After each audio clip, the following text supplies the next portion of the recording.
Hello, I'm Robbie Fowler and you're watching Redmen TV. Hello, welcome. It's the Redmen TV. It's the Uncensored match build-up show. We're going to be discussing Liverpool versus Bordeaux. No one really wants this game to happen, I guess, but it's going to happen. We're going to have to do it, and we're going to talk about it because that's kind of what we do. Chris, Bordeaux, the Europa League returns. I was quite looking forward to the Europa League until basically everything went tits up at Liverpool Football Club in the last week. How are you feeling about it? Pretty blasé, to be fair. It doesn't feel like we should be entering a competition that gives Rodgers a chance to change his side, if you know what I mean. I think. What does that mean? I kind of feel like he just needs to play the fucking same team into form, and I think he's going to change a couple of pieces and then save them for Norwich going back to normal. So I don't really understand what he's going to do with the squad, to be fair. I think we're going to get a good sight on this because I quite the opposite. I actually think potentially, I don't know if anyone agrees, Neil, whether this is actually a great opportunity for him to fuck players off out that team if he wants to. You know what I mean? It's a great chance to go, Dejan Lovren, well, you were never going to play in the Europa League anyway. You bring Saka in, you maybe change the back four up or change the system up or whatever. And then, if it works, you can potentially keep that team for the weekend. Whereas, again, we don't know what his mentality is on things, but there exists that possibility, if nothing else. Yeah, no, I agree. I think it could be unexpected positive because, strangely enough, after 5 games, this season just feels weirdly stagnant. Yeah. And it's just horrible already. And I think it needs just a few other players to come in, especially if it's some young players. That takes the pressure off in terms of the competition. When we play at Anfield, obviously I know Bordeaux isn't, in terms of just less pressure on sort of like younger players and maybe peripheral players. You immediately slightly lower expectations, and we know this isn't our sort of first 11. And I think was it Rodgers' first season. That's how Henderson got into this team, yeah. And hasn't been out of this team since. Yeah. And I think just being able to go to the games and there being a few sort of younger players there, a few squad players, and it just not being the same old shit you've been looking at for the last 5. To be fair though, Neil, there's not that many. There's maybe 5 that you can fit into that. But I think that's all. I think that's all it'll sort of take. So I'll go on then. I'll ask you the question because I've had a look at the fucking squad quite a lot over the last 24 hours, right? Who would you be bringing into that side? Well, you could give Torre a go, you could give Saka a go, you could possibly give Moreno a go, you could give Rossiter a go, you could play Ings fucking up front, that'd be good. You could give Origi a go. Is that 6? I can't count. Yeah, but why would you want to... Torre, what's he going to fucking do in the Premier League for us? He's not taking Skrtel's place, what's the point? The only reason I would start Kolo Torre, right, is to bomb Lovren out. And what I mean by that is, I don't think it's the right call to bomb Lovren out for Saka when playing with Skrtel. Try Gomez as centre-half, that's his position. But why? He's our best left-back at the moment, apparently. Here's the issue with it all. Not at all. We saw that against West Ham. But here's the issue we've got with this, and I think the big concern about this is again, I think Liverpool should take the Europa League seriously. So I think this notion of playing kids, I think, is all the window. Kids. I know, but I think we should play the best possible team we can in the competitions because we need it. The problem we've got, Ian, is that this is actually the worst possible fixture we could have given the run of form we're in, because everyone's going, go attacking. If we go attacking away from home in Europe, there's a very good chance we'll get fucking murdered. I don't care how average Bordeaux are. They're like 12th in Ligue 1 at the moment, so they're not. But they've just drawn with PSG, top of the league, haven't they? 2-2, in fairness to you. And this is the thing, is that all common logic dictates, and we've just said, we need to learn how to go away and grind out results in Europe, and yet we're being absolutely crucified for going away from home to Old Trafford and trying to grind out a result and fucking it up. So this is a massive test for what Rodgers is going to do, and I almost feel like I actually think we probably would have kept with the. I know it's gone tits up against West Ham and United. I felt we probably would have kept it all relatively the same, and then probably changed it for Norwich for the 4 games that followed it. I don't know what you think. I think this game's took on a different level or different life of its own in a way with the last 2 games. I think you beat West Ham, even if you get beat at Old Trafford, you're not playing. I don't think we played as bad as some people are making out, because I don't think we got battered by any stretch. But if we played better in that game and we beat West Ham, or play decently enough in that game, there's more freedom on this game. You can go there and with a bit more freedom. This is where I think now, and this is the problem we've got with Rodgers, is he's got to overthink these things, and this is what we're saying here. Yeah. He's going to be sitting there going, do a play, Rossiter, to a start, Sarko, to a start. I've got no idea how Liverpool should most effectively approach this game. But this then takes the limelight out of what his thinking should be, and that's Norwich. Yeah. Norwich and Villa are the two most important games coming up. Yeah, because we say that, mate, but like the Europa League, I don't want to see, and I've said this through the week, Liverpool fucking putting a flag back down in Europe is vital for the long-term future of Liverpool Football Club, and I'm scared that will get jettisoned because Rodgers is panicking about the fucking league form being most important to his keeping his job. We can go through this group losing to Bordeaux. Can Rodgers take another fucking defeat? Yeah. Well, that's what I'm saying. That's where it's confusing for him. Yeah. And that's where it's coming on the back of these, where instead of having been able to just sit there and talk about the two games that are important to Rodgers' revival of Liverpool, if you want to call it that, is Norwich and Villa. These are the type of games he's got to win. You can finish anywhere in the league and lose at Old Trafford. It doesn't really matter. Right. But the problem is, of course, is that with the position we're in, Chris, is that it is the pressure. It's the pressure Rodgers under, because I think he should probably just have the courage of his convictions and whatever he was planned to do, just fucking do. Just stick with it. But will the fans be understanding if Liverpool go to fucking Bordeaux and it's the same formation and it's the same I think no, they won't be. But I think that's the fucking smart thing to do. Yeah. I think it really is the smart thing to do, to go 4-3-3. I think on my check out my starting 11 predictions show. Actually, do check that out. But we did a lot on the formation show this week. Do you know what the most fucking really annoying thing about this fixture is, and it wasn't well publicised, and we did cover this on the formation show on the redmentv.com. We've got a 21-man squad for the fucking Europa League. It's like the longest competition in the fucking world. And Liverpool have somehow not got enough fucking homegrown players after buying how many fucking players over the last 2 years to fill a fucking squad for 25 men. That can't be. Isn't that to do with the fact that it's 8 homegrown players? You're supposed to have 4 from at your club. We've got not fucking 1 in our squad. John Flanagan would have been in it, right? But he's not been put in because you have to save 4 places for homegrown at your club. You get 4 FA Association players, which we've got. So we've got a 25-man squad, and we've got 3 or 4 B-less players. So who's missing out? What do you mean, who's missing out? So who's missing from who have we not been able to register? Well, nobody. But this is the point. How many players have we fucking signed? Yeah. Why aren't we even fielding this 25-man squad? Well, no, but you don't need to register. You don't need to. Yeah, but we've got. Hang on a minute. I've got them here. We've got Brannigan, Rossiter, Sinclair, and Ibe as our B-list players. Yeah. Who are under 21. What? It solves. It's why Texera couldn't be registered. Sound. And Enrique. Oh, right, okay. Right? So why the fuck are we sitting here going into a second European campaign on the bounce with not enough fucking homegrown players? Yeah. How has this gone under everybody's fucking radar for the last fucking 2 years? Yeah. What's that about? Why am I the only one pissed off about that? Why did we sell fucking Raheem Sterling when he's homegrown? Why is Steven Gerrard not playing for Liverpool when he's fucking homegrown, and he would have been another 4 legs to fucking help us out in the Europa League? Yeah, fucking hell.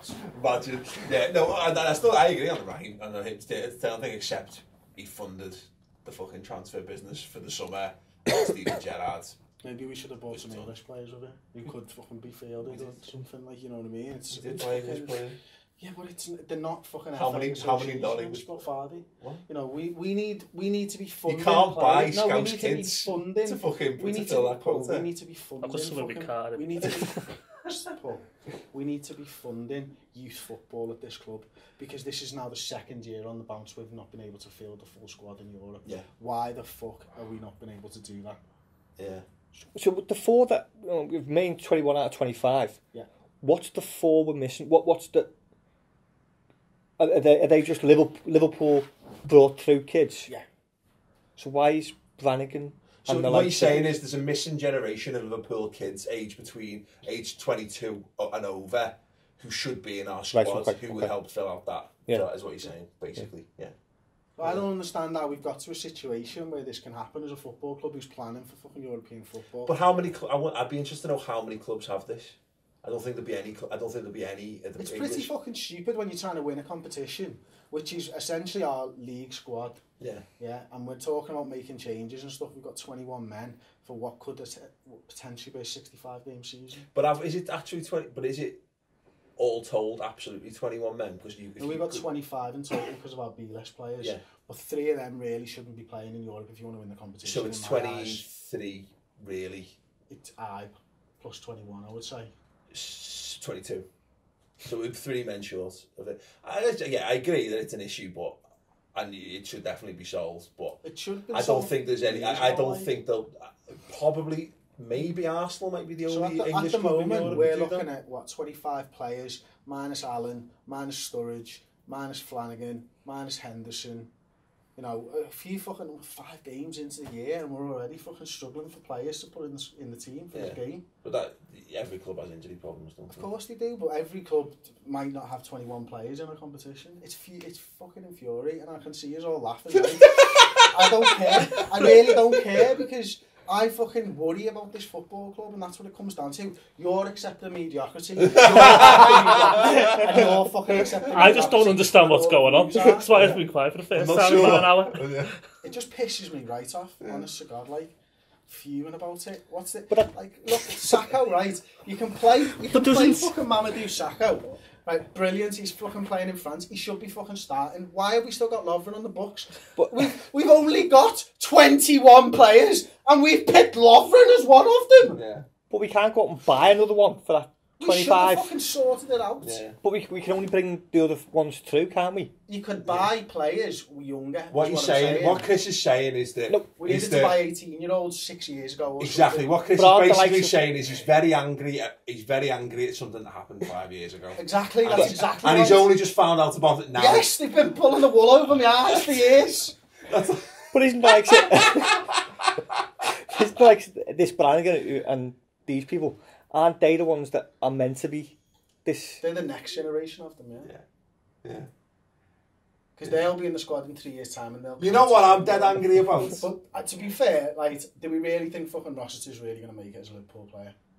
Do we really think Brannigan's going to make it as a Liverpool player? Don't know. Do we really think... Did you think Flanagan was going to do a couple of years ago? No, I didn't, and I still don't. To be fair, like, I think he was a fucking boss 3 years ago, was he? I still think Martin Kelly can make it.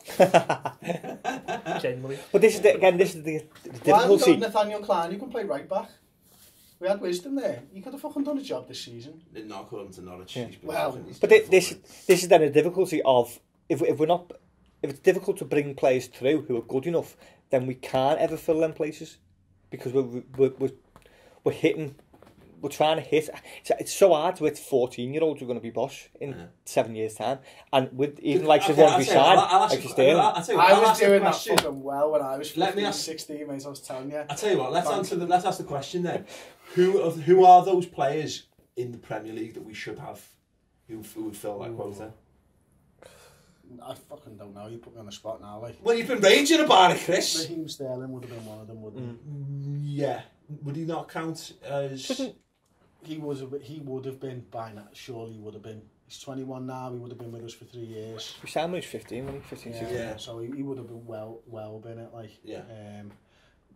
Martin Kelly might have counted actually, mightn't he? But probably not good enough. What is it? Two years under 21 or something? I think it's 3.5 years. Under 21. Yeah, under 21.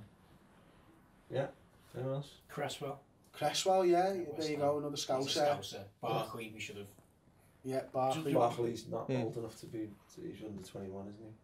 But there's players out there. Nolan we could have picked up. But we've got 2 plet's in the squad now who are going to be. The point I'm making is that there's again, yes, it is a fucking issue, but like let's not hang draw and call it a fucking Liverpool Football Club when it's clearly an epidemic across British football. No, but it is. It's a separate rage for a separate time. I just to one final point on it. 5 years ago, when this should have been sorted, was Nodgen in charge? It's Troy's fault. Well, it's a knock-on effect of fucking all There we go. kinds, isn't it? Anyway, going He back signed to it. Konchesky instead So of your so regardless of the players that we're not able to pick because we didn't sign them 5 years ago, what approach should we take for this game? We should win the fucking game and try and score some fucking goals so we'll be happy and let me leave this behind. Do you need a timeout? No, I'm fine. It's thing with the Europa League is it's like the I don't know new. where to go. It's like I'm literally just like being walking into a building and being hit with a hose pipe. Like you went, what was it doing? What day is this? What time is this? I've just been smacked at the side of the head with pure vitriol. But in terms of the game at hand, with the options we have available to us, what approach do we take? You know? I think we genuinely go 4-3-3 again. I think we've got to stick it out because going back to 4-2-3-1 wasn't very good either. We relied on luck and fucking great goals from Coutinho. I think you've got to get Phil back into the side whatever you do. Yeah. I think that's fucking key. I think he'll probably stick with Lucas Milner and Emre Can in the centre of midfield. I'd personally bring Moreno in at left back. The problem I think we've got is that you look at it and go, well, let's fuck Lovren off, and absolutely let's do that. Yeah. So I think Sakho absolutely starts this game, and I agree. I would love us to go. Let's try Gomez out at centre half because he is there. We've seen his limitations at left back, but is an away game in Europe what you want fucking Moreno for? And I'm sure there's probably Seville fans who'd be going, "It was fine for us." You know what I mean? But, we're talking about a team that wants, you don't want to be too fucking mad away from home in Europe. Is this the right game? That's my fear, is that everyone's clamouring for attacking Liverpool, for us to go two up top, to go for a fucking diamond, to get fucking all these attacking players back in the team. I just think there's cutting off your nose to spite your face, and I agree with what you said there, Chris. Is that if we go like everyone kind of blithely wants us to do, and we go out and get fucking killed. Great, Brendan Rodgers is gone, stuck to his guns of attacking football. Well, if we can fucking beat, what's the difference? I don't, you know what I mean? In this instance, I think you've got to pick the right team and the right setup for the right occasion. We've made some mistakes in doing that in a couple of weeks. I actually think that we shouldn't have done this necessarily in a couple of games ago, but this was probably the right approach for this game. What do you think, man? I just think you're on a hard and to nothing with this. It's possibly in a way. I mean, the Europa League is like the new Capital One Cup in terms of if you do well in it, you get no kudos, you get no credit. It's a fucking Mickey Mouse club and everything. But when things are going bad, it'll be used like be held up as an exhibit of evidence for to demonstrate poor form and why things aren't going well. So it's for that reason that I think that. Because you're on a hard to nothing anyway, I would rather just try something a little bit different. The problem is though. Where do you go back to Norwich? Say you go there, right, and you try something new with a load of new players and a new formation. What do you do against Norwich? If it works, you keep it. Do you though? If you go for an attacking formation, yeah. And do you think you've got the balls to fucking do it? Maybe you put What kind of question is that? Like, you know what I mean? It's the point is, if you go for what I'm saying is, you stick with the same formation. There's an argument to say you go with 4-3-3 and you go defensive in Europe. You are going to change it for Norwich because you need to find a way to score goals at home at Anfield, and we know and you're not going to play. You don't want to play any more defensive formations at home. So there's a potential here that he could experiment, get the players playing what you want to do, and then improve upon it with Norwich. But like I said, that's why I think it's so fucking tricky, is because I don't think that's the right approach for an away game in Europe. And I think what Brendan Rodgers should really be doing, if he's got confidence and if he believes he can keep the job and he believes in what he's doing, he should continue to exist as a manager pretending that none of this stuff is going on in the outside world. He should fucking ignore what the fans are fucking saying, which sounds horrible, I know. But if he's had a plan, he shouldn't be throwing the fucking baby out with the fucking bathwater because we've all lost our heads on stuff. I do want him to play more attacking football. That starts at Norwich. As far as I'm concerned. Those 4 home games that we've got, I think they're the ones where we need to see that attacking brand of football.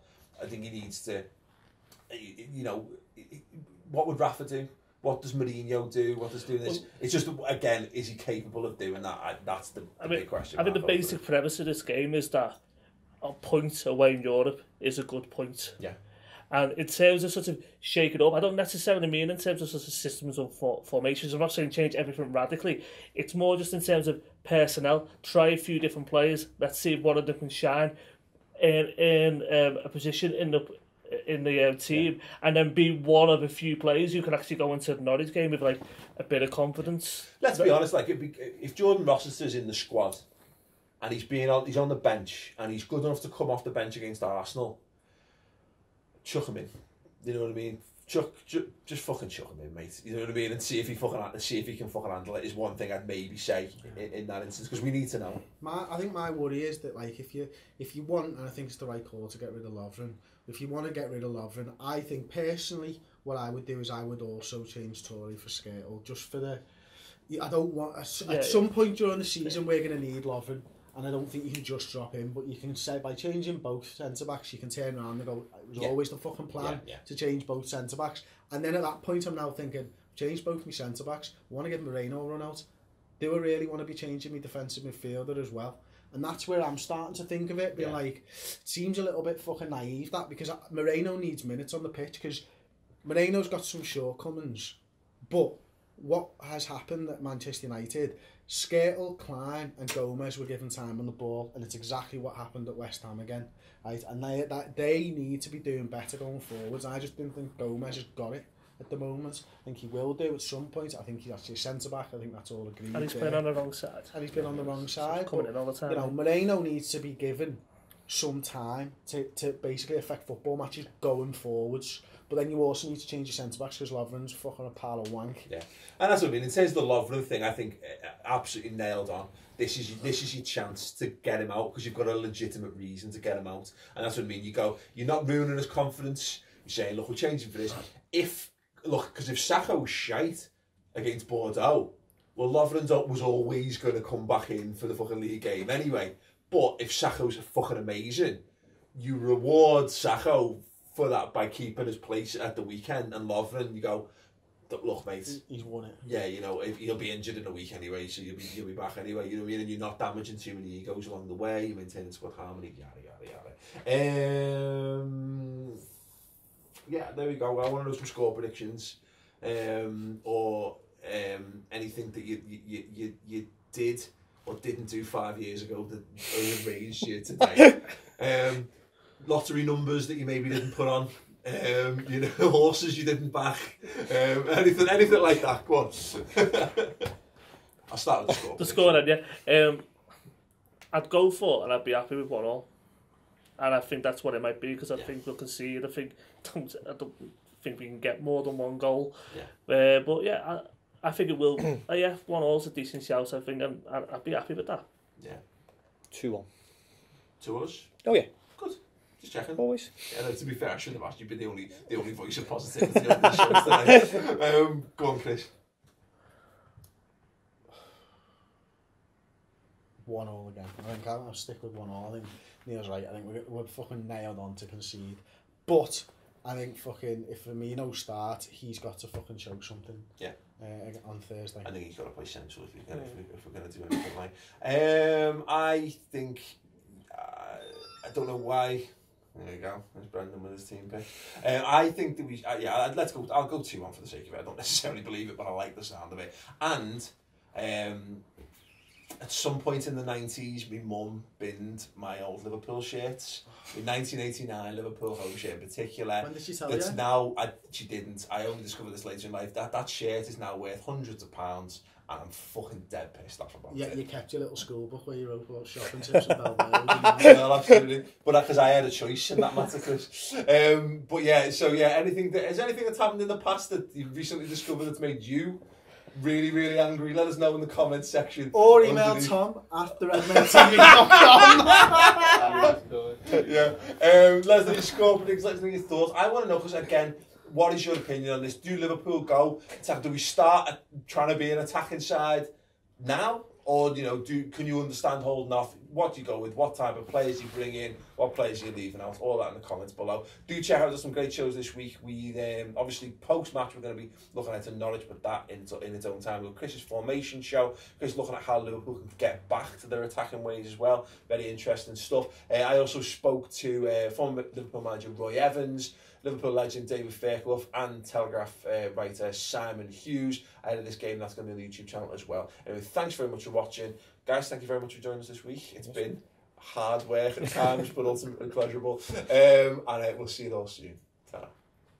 I'm not being funny, but yeah, I get that. I think it's the home games. I think it's home games. It's all Liverpool fans losing to West Ham. But I said this through the week as well. That was the the Europa League starts this week, and let's be honest, Brendan Rodgers got no experience in Europe. We've been poor in Europe under his stewardship. Yeah. If